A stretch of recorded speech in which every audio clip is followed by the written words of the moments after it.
It may never be established how many people died in the massacres. Today, some academics estimate up to 1 million Indonesians may have been murdered. Sampai sekarang tidak jelas berapa jumlahnya. Tapi terakhir Domo yang Domo tahu, dia menyatakannya 2 juta. Terus yang memimpin pembantaian Sarwo Edi pernah menyampaikan pada seseorang 3 juta. Tapi jumlah yang jelas tidak ada yang tahu sampai sekarang. Melayu, ayo Melayu, Melayu,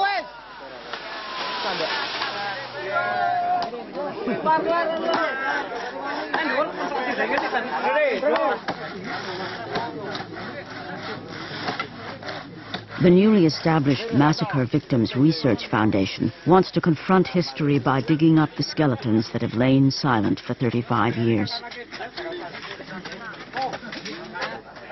This wasn't Nazi-style industrial-scale killing.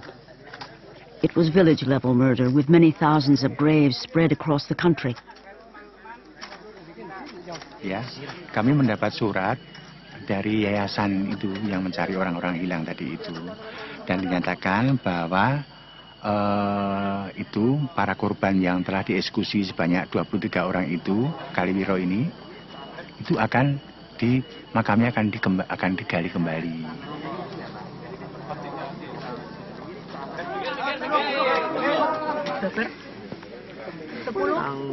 Bulannya 6, 19, 65. Tanggalnya ini. This grave is unique because here the dead can be identified.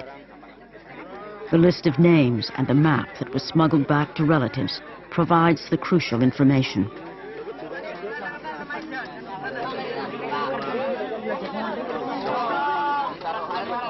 Sekarang saat ini ya, setelah kami mengetahui ada kerangka ya yang kalau diidentifikasi ya. Mas Ibnu itu siapa, Bu? Dr. Andus Ibnu Santoro.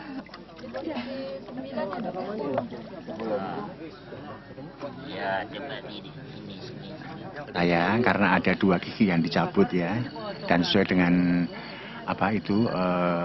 berita dari dokter yang bersangkutan, ya, dokter forensik yang meriksa bahwa ini adalah kakaknya, karena pada waktu itu berumur 34 tahun, ya itu. Iya.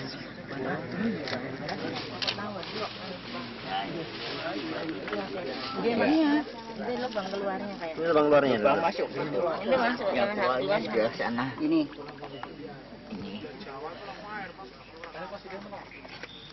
Depannya. Nah, ini lubang keluarnya. Di sini adalah dibunuh, kemudian ditembak, kemudian dimasukkan ke dalam lubang, ya, 2 lubang yang ditumpuk satu persatu tanpa ditumpuk kayak apa saja itu, kayak menimbun binatang saja itu. Itu saya merasa sakit. Tapi itu kita sebagai seorang Islam Muslim ya, yang beragama ya, itu semua kita kembalikan kepada Yang Maha Kuasa. For Indonesian Muslims, it's traditional to make an annual visit to the graves of their relatives. These families can now rebury their lost relatives in accordance with their beliefs.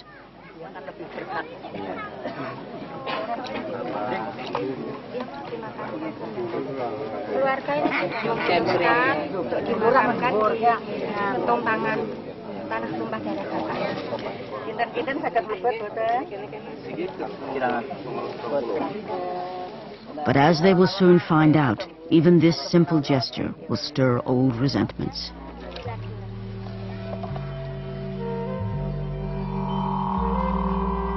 An estimated 600,000 political prisoners were held without trial in the early years of Suharto's rule.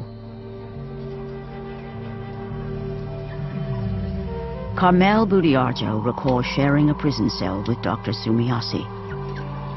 What always sticks in my mind about Dr. Sumiasi was she said, we must not succumb to their bullying. And the way we don't succumb is by staying healthy. We have to survive. The two women haven't seen each other since prison 30 years ago. I can't believe it. Hello, how are you? Yes.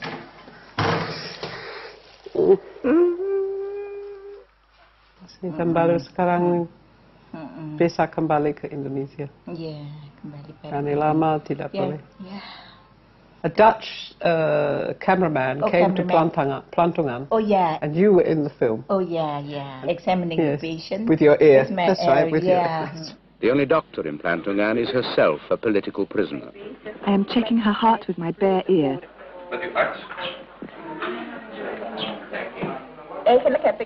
Actually, I need a stethoscope, but there is no stethoscope. Kita membuat tempat yang sedih ini, neraka ini sebahagia mungkin. Hati tetap pedih. You don't jangan lupa. Ya, don't forget. We have always a dark and a bitter heart in our heart. All is bitter. But di luarnya, ya kelihatannya itu kita ini ya biasa saja. Biasa saja. Sebab itu apa? Ya, oleh karena kita tidak tahu kapan mau keluarnya, berapa lama, jadi membuat hidup di sini ini sebaik mungkin. In the 11 years she was detained, Dr. Sumiyosi barely saw her 3 children grow up. Kalau anak tidak tahu, kalau anak saya ngomong bahwa saya bukan anak saya, tahu. Waktu dibawa ke Plantungan saya, terus ditawarin mesti keburu, anak berapa coach rodet tanpa anak, jadi berangkat sendiri. Nah gitu, jadi tidak pernah ngomong seitunya. She wanted to protect her children from the vilification directed at families of communist suspects. Even today, her children still call her auntie in public because of the institutionalized shame from the Suharto years.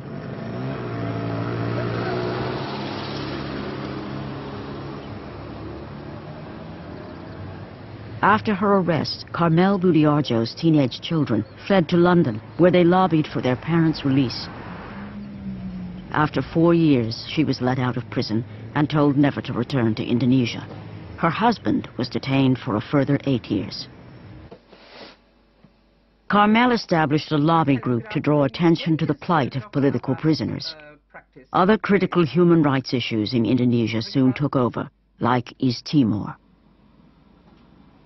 I remember reading about what was happening in East Timor. I really wept because we knew what the army was capable of. We had tried, I mean, our particular efforts were obviously devoted to getting the British government to stop selling arms. I mean, for so many years we had pleaded with them, and they just wouldn't listen.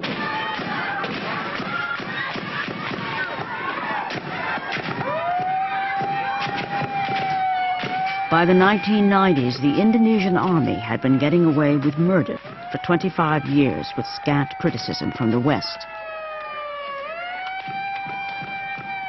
But on this occasion, the Western media managed to get pictures of one of its massacres in broad daylight. In East Timor, the Indonesian army used their tried and true tactic of recruiting militia gangs, the tactic condoned by the West in 1965. I do see a line there right from the start. We condoned it, let's put it that way. I don't think we should have condoned it entirely as we did. We've given them the impression, particularly the army, that, you know, in the long run they can do what they like. But it was the people of Indonesia themselves who suffered on an even greater scale under General Suharto's military dictatorship. In Indonesia, the army was fully in control of the political instruments of power through surveillance and domestic intelligence, you know, conducting, you know, dirty tricks, operations, including extra-legal killings, kidnappings, you name it, torture, state terror.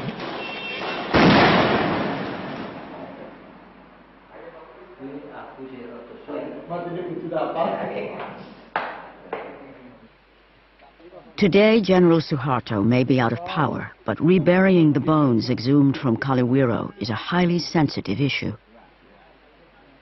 Along with the relatives of other victims, Joyo Santoso has come to transfer his brother's bones into a small coffin for reburial in the family cemetery. The foundation has obtained permission to rebury those bones unclaimed by relatives here in the village of Kalaran.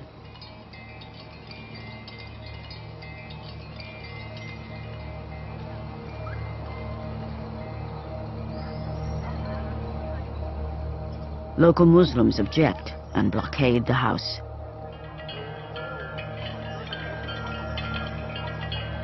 The generals then order the people to be against the communists by picturing the communists as the culprits of the attempted coup d'etat on the night of September 30 and the consequent times. So people were against communism, but actually it's misperception. Karena begini, di sini itu kalau untuk makamkan daerah sini bukan daerah PKI ya begitu. Oh, mungkin yang ngompor itu juga nganggap ini PKI kan gitu. Ya. With the house blockaded, Joyo and the other relatives try to remove the coffins to safety. Kita berangkat keluar, ternyata di depan rumah Pak itu Irawan sudah ada poster-poster. Ya, kemudian juga sudah ada, jadi pintu keluar itu sudah diblokir sehingga keluar masuk daripada rumah Pak Irawan itu sudah diblokir.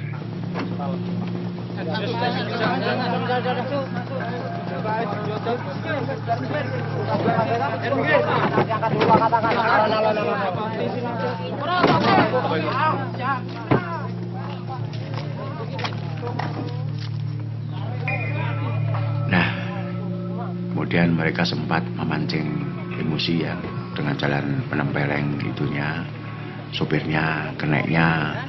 Terus kemudian Bu Sri juga semacam diperlakukan dengan kasar ya itu. Silakan Ibu ke tempat Pak Irawan dulu. Tua-tua petinggal kamu tuh. Nah, setelah itu kemudian yang keluar yang pemimpinnya yang pakai kumis tadi itu teriak-teriak, pokoknya memaki-maki lah. PKI gini. Kemudian ayo siapa mau marah ya, sambil mengeluarkan pisau belati. Yang mau marah saya bunuh. Cuma kecemburuan ideologis, karena kita tahu semua bahwa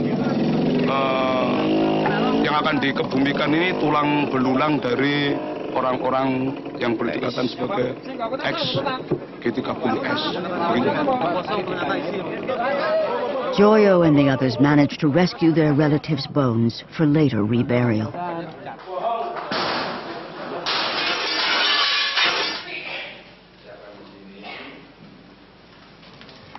The mob attacks the house and burns the empty coffins while the police stand by. They later destroy the house completely.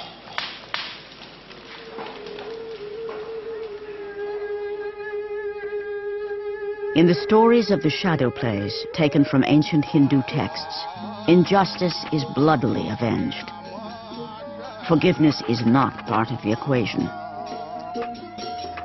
What chance, then, for justice or reconciliation in Indonesia? Menurut saya rekonsiliasi itu kan lelucon saja. Ini sudah tugas negara harus mendirikan hukum, mendirikan keadilan untuk rakyatnya sendiri. Apa persoalan rekonsiliasi? Apa persoalan maaf? Ini itu. Yang penting hukum didirikan, keadilan didirikan, hak-hak asasi manusia didirikan. Itu persoalan yang harus dilakukan oleh negara.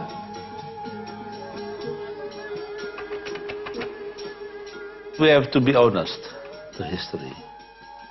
If we did a wrong thing, then we have to apologize for it.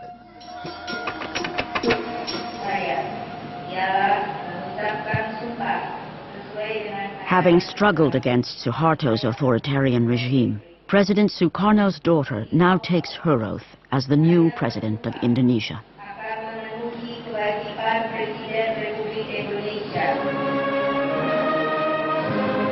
Like her father before her, Megawati Sukarnoputri must balance the volatile forces inside her country.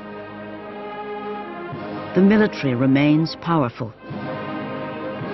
Her only counterweight is Indonesia's fragile democracy and the shaky rule of law.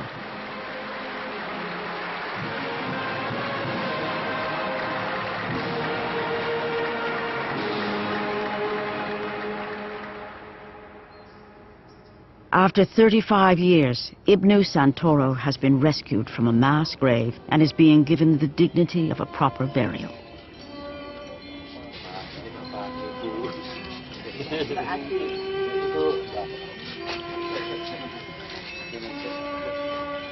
One person among the countless victims of this Cold War massacre is finally laid to rest.